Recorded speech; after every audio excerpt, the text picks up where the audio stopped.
Today we are continuing with Chopin's Prelude in E minor, and we're viewing this from a very particular focus. Today we are concentrated on rhythm, timing, pacing, and how all of those things play together. Today, I'm walking you through the two most common rhythm mistakes that tend to pop up in this piece. Extremely common. I don't know that I have had a single student work on this piece who hasn't struggled with these two particular things. And then from there, we'll start to talk about pacing and why the left hand is composed the way it is, and how you can approach practicing that, how you can start to think about this left hand, how that all plays together in the expression of this piece. I think you'll walk away from this tutorial with some very specific things that you can work on and continue to listen for in your practicing. The first thing is actually the very beginning of this piece. If you listen to any professional pianist, they're not going to be having this issue, but it's the type of thing that we run into when we're learning this piece because we love it and you want to be making this music and you're so excited. And those first two notes might seem like they're not very important, but actually it sets the tone for the entire piece. What we have going on is we have a dotted 8th note followed by a 16th note, and this is an extremely specific rhythm that often isn't performed with the amount of precision that it needs to be. And this is actually something that even professional pianists do. I've never heard any recordings where a concert pianist doesn't do it correctly at the opening of this particular piece, but it's the type of thing that it's very easy to estimate or guesstimate when we're performing, and it prevents us from developing the precision with this rhythm that we need, because this is actually a very specific rhythm that pops up in all kinds of piano repertoire, and it often gets sort of watered down a little bit. Now, what do I mean by that? Well, we're going to have a quick little math lesson. A dotted 8th note followed by a 16th note is a very specific pattern. We have the dotted 8th note is 3 times as long as that 16th note. And so every single time you're starting this piece, I want you to be counting 16th notes as you're getting started. It probably sounds exaggerated, but it's oh so important. And really, if you walk away from this tutorial with only one piece of wisdom or knowledge that you didn't have before, I hope it will be this.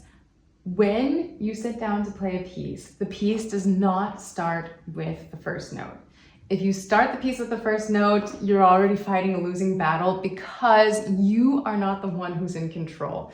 You're sort of leaving it up to the fates, what's going to happen with your tempo, what's going to happen with the atmosphere, and so on. The most important thing you can do before sitting down to perform any piece is to pretend that the piece starts 2 measures beforehand. Now, in a slow piece like this, you could maybe get away with doing just 1 measure, but I really want you to actively think about what is your tempo before you start. It'll quickly become clear how important this is. So if you start and you're just kind of guessing, then you're probably going to go very slowly with this 1, 2, 3, 4, 1, 2, 3, 4, and then you can hear you're dragging. This is not a tempo that you're going to want to sustain throughout the entire piece.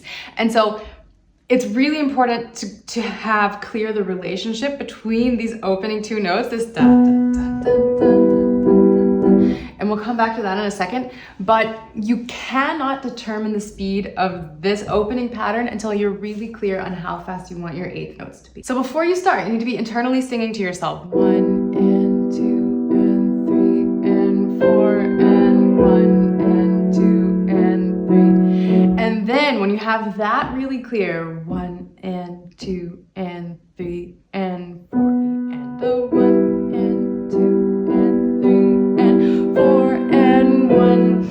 And then you have a tempo that you're going to be happy with throughout the entire piece. But I can promise you, also from firsthand experience, if you don't think before you start, you're going to have this sort of lag with really establishing your tempo.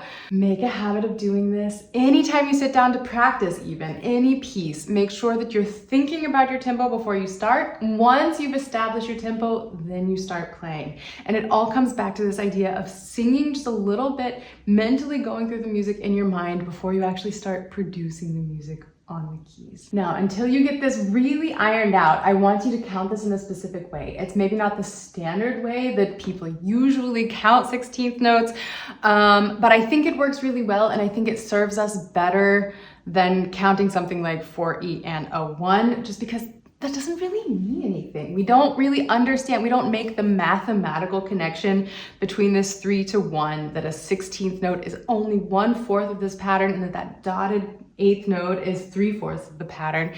And I like to count things like this: 1, 2, 3, 4, 1, 2, 3, 4, 1, 2, 3, 4, 1, 2. And then once you get rolling, then you don't have to keep counting the 16th notes the whole time.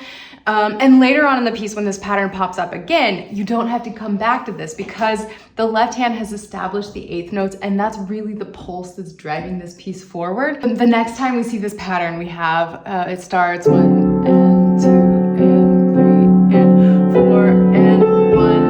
And that 16th note just comes right evenly in between the 8th notes. That's much easier to keep track of simply because we actually hear where that 8th note is falling. If we're counting in our minds, it's much harder to make that concrete connection if you haven't really established the pulse of the piece yet. So to recap all of that, before you start, you're going to be imagining this opening. 1 and 2 and 3 and 4 and 1, 2, 3, 4, 1, 2, 3, 4, 1, 2, 3, 4, 1, 2, 3, 4, 1, 2, 1, 2, 3, 4, 1, 2, 3, 4, 1 and 2 and 3 and 4 and 1. And after that first measure or so, wherever you find doesn't interrupt you to sort of flip the switch on that counting, then you absolutely can. You don't have to go through. I would not recommend going through the entire piece counting 1, 2, 3, 4, 1, 2, 3, 4, the 16th notes the whole time. It's going to be very disturbing. But it's also somehow important to find an organic place in your counting that you can flip the switch on that without interrupting the flow of your rhythm. And then sort of in the same vein, you have to keep this process going for the ending because you've had these 8th notes going constantly throughout the piece. We only have that one measure break in the left hand when the right hand has this very dramatic solo. But besides that, we have 8th notes pulsating throughout the entire piece. And so when we get to the last 3 measures and the bottom drops out again, if we don't keep actively counting those 8th notes, it's very hard to actually get the correct rhythm at the end there.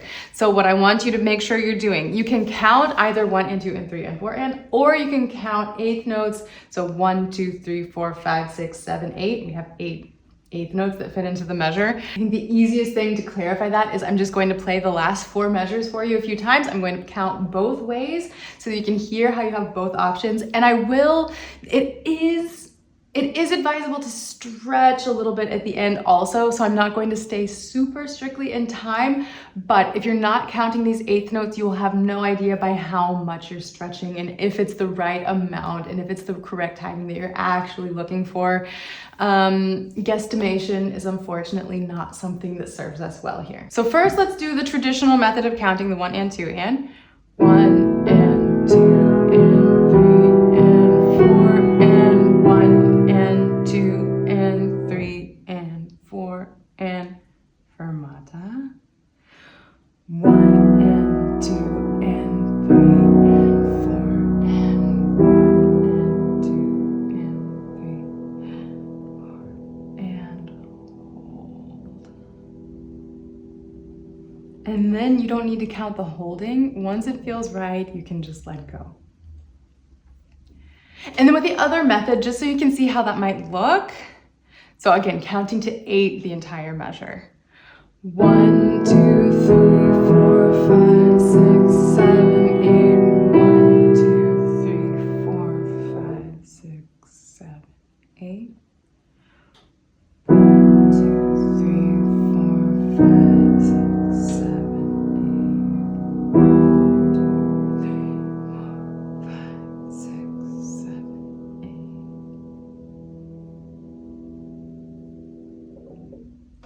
Now this issue really encapsulates max 4 measures of the entire piece. And you might be thinking to yourself, oh, it's just 4 measures, that's not a big deal. But actually, it's the very beginning and the very end. It's really common in human memory that when we look back on events, when we look back on things and we're just remembering, we remember the beginning, we remember the end, and maybe if there are special moments in between, there are certain things that stand out in our memory. The bookends of a piece are really focal points and it really sets the tone and rounds out the experience beautifully. And so if you take these 4 measures seriously, you're just by default going to sound so much more polished because you set the scene beautifully and then you know exactly how to round out that experience. We have one more little spot to look at. In measure 18, we have something that is really challenging for students the first few times they come across it.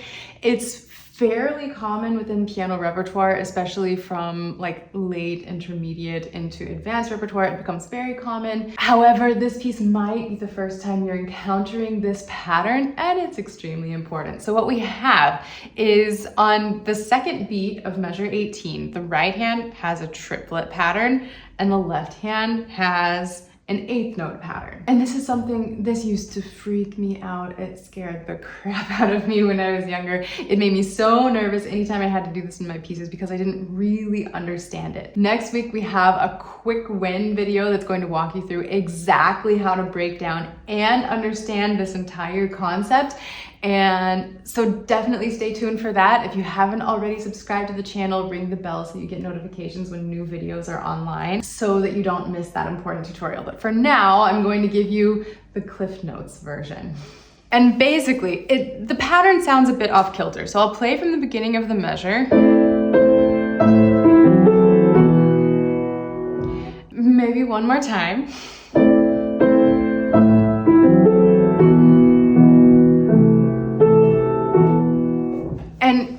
It's sort of this, it's a very typical pattern. We see it all the time in Chopin. We see it a lot in Beethoven. We see it really all over the place when we get into more advanced repertoire. But it doesn't have to be scary. So I'm going to show you a quick trick that's hopefully going to simplify this for you.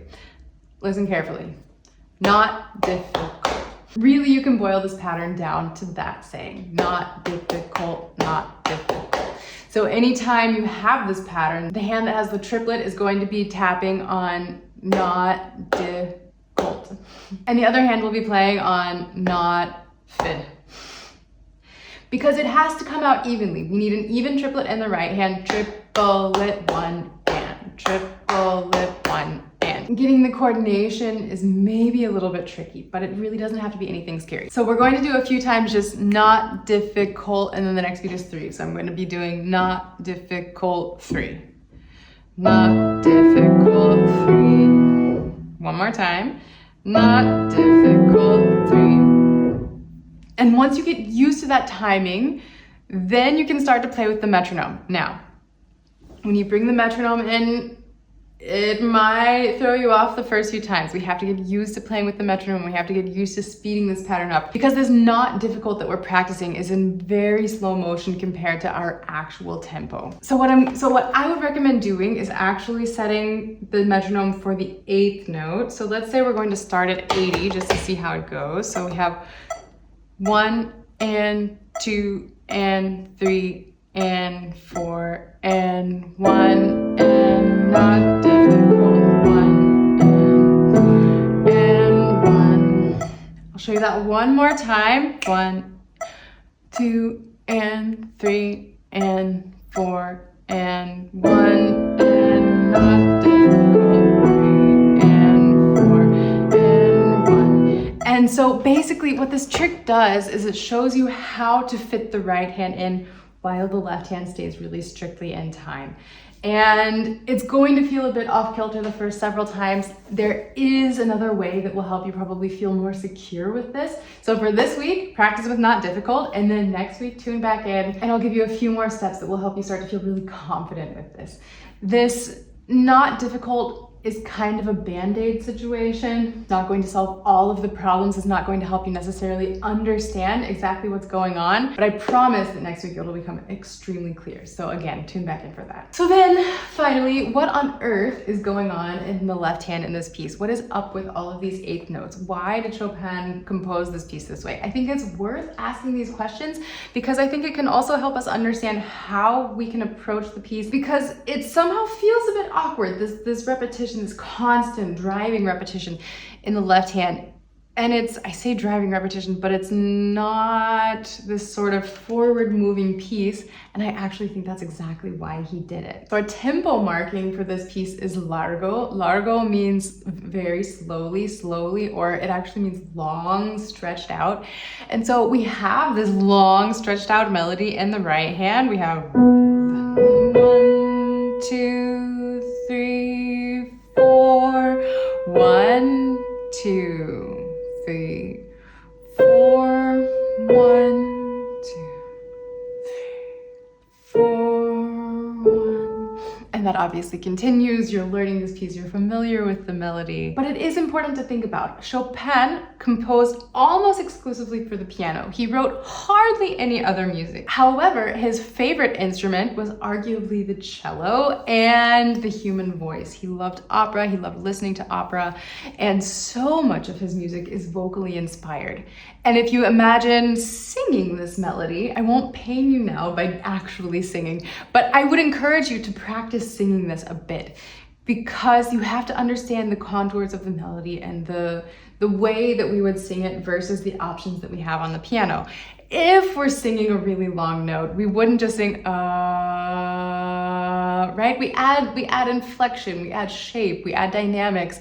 And sometimes it might be getting quieter, but sometimes the sound will also be growing and getting louder. And on the piano, we simply do not have that option. We have, what happens to this note after you play it? It immediately starts to die. It starts to fade out. And that makes it really hard to create a beautiful singing line if the sound is just going to die after a few beats. And that's where this left hand comes in. This is what moves it forward. It supports, and it can give the illusion that that sound isn't sinking. You can also play around with this by simply playing the left hand only for the times that it changes. So for example, you would only play the first repetition in the first measure. You would play on beat 1 in the second measure and on beat 3. And then in measure 3, you would play on beat 1, 3, and 4, and so on. So I'll show you how that would look.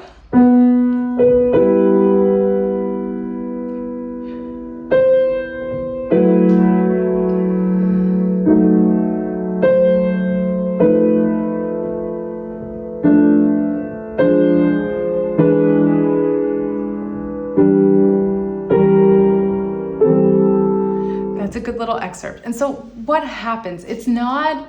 We don't have this sensation that the melody is really soaring. It's so sad. The piece is so sad, but it still gives this feeling that the melody is soaring above the clouds somehow.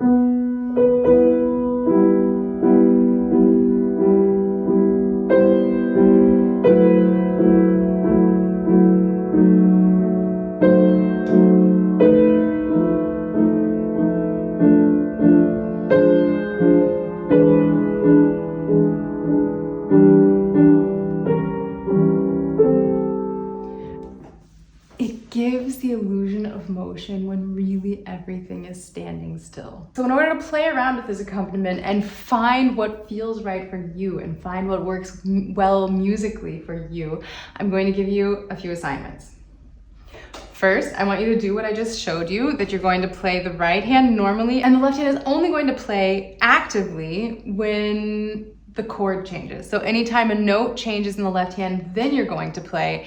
And for all of those repetitions, you're going to hold it. So for example, in the first measure, you would imagine that it's written out as a whole note instead of as 8/8 notes. And then in the next measure, a half note followed by another half note, and then a half note, quarter, quarter, and so on. This is going to make you more aware about where the harmonies change, where something actually is happening instead of just this illusion of movement. And it's probably going to start showing you how you can start to shape that left hand, where you feel like it should be growing, where you feel like it should be fading. And if, while you're doing that process, you notice something, just jot it down on your music. Use a pencil, maybe print out a few spare copies of the piece so you can also kind of come up with different ideas of how you would arrange this. And then I want you to play just the left hand alone with that version, with your special new dynamics just for the left hand, and really exaggerate it. So for example, in the first measure, you might want to crescendo. So then you would be playing, you would think quiet,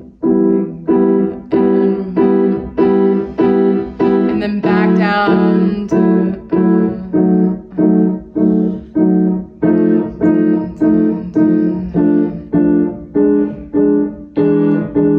That's your second assignment. I want you to play around with that a lot. First, take kind of these gut feelings that you have based on what you have when the left hand is only playing the really long notes.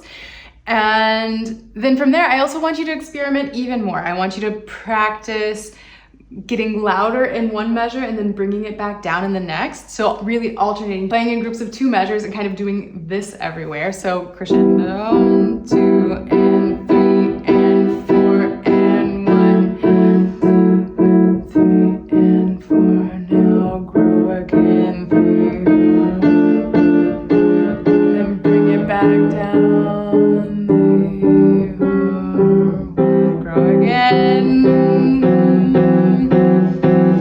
it doesn't mean that that's what you're going to do, but I want you to play around with these ideas and see how that impacts your understanding of the left hand. By doing this, then you're also going to start seeing where you might be adding in some ebb and flow with your rhythm, because Chopin should never just be played extremely strictly according to the metronome. We can do that as an exercise to make sure that we really know where we tend to speed up and where we tend to slow down, because you'll feel it. You'll want to go faster and you'll think, oh, is my metronome slowing down? Why does it feel like I'm going so slow? Or if you tend to slow down in a section, then you're probably going to notice, is my metronome getting faster? There's something wrong with my metronome. It's not staying steady. It's hard to keep up.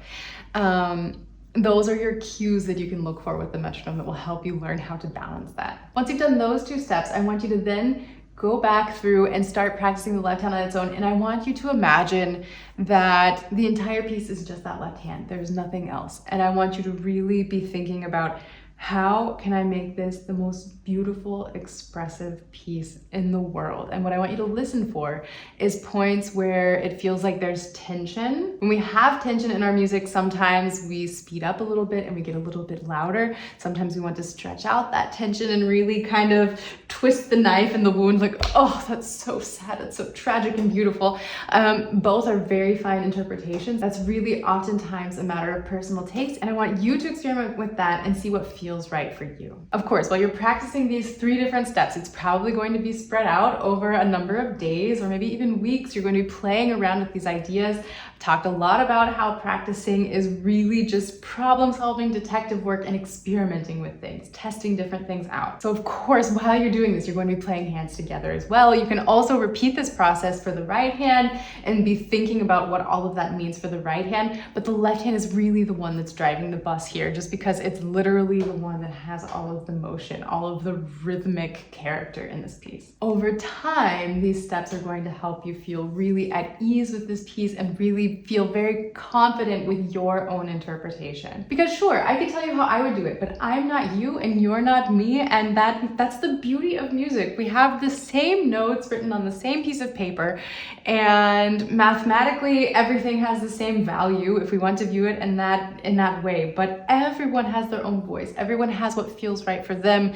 and the interpretation that feels authentic for you, and that's so valuable and so important. This is certainly not the fast way to learn this piece. This is not the fast way to approach music, but it is a valuable way to approach music. And it's you being in constant contact with the emotional content of a piece, with everything that's going on, even though we're viewing it from the lens of, okay, what's going on with my rhythm and why is it this way?